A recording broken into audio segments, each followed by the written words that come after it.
अभी हम elementary intermediate की exam देते थे, तो हमें मुक्त हस्तचित्र है ना, फ्री हैंड ड्राइंग किया है ना हमने। एक सेंटर की लाइन निकालते हैं, राइट साइड में जो है वही सेम लेफ्ट साइड में लेके उसे पूरा करते, मग सेंटर आला की नाही।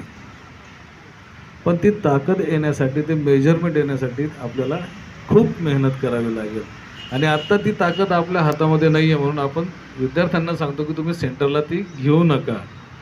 ज्यावेळेला तुम्ही फ्रीलान्स आर्टिस्ट व्हाल, पुढे चालत तुम्ही काही करा, सेंटरमध्ये घ्या किंवा घ्या। आजही तुम्ही जर वेस्टर्न कंट्रीची जर का चित्र बघितली ना, सेंटरला आहेत पण लाईट राईट साईडला घेतलेला आहे, ज्याला आपण अद्वितीय प्रकाश असं म्हणतो, एक मॅजिकल प्रकाश। तुम्ही नीट बघा, मायकल एंजेलोची चित्र बघा, बऱ्याचशा फिगर सेंटरला आहेत, मेन फिगर सेंटरला आहेत, पण मेन फिगरच्या बाजूला जी काही एखादी स्त्री असेल किंवा पुरुष असेल त्याच्यावरती लाईट टाकून स्काय कुठून येतोय नेमका तो प्रकाश हे कळत नाही।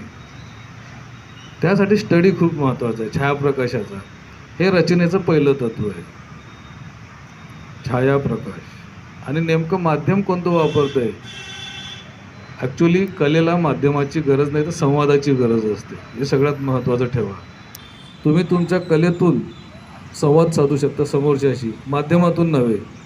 माध्यम हे एक तर निमित्त आहे, तुम्ही साधी रेषा जरी मारली तरी ते तुमचं काम होऊ शकतं।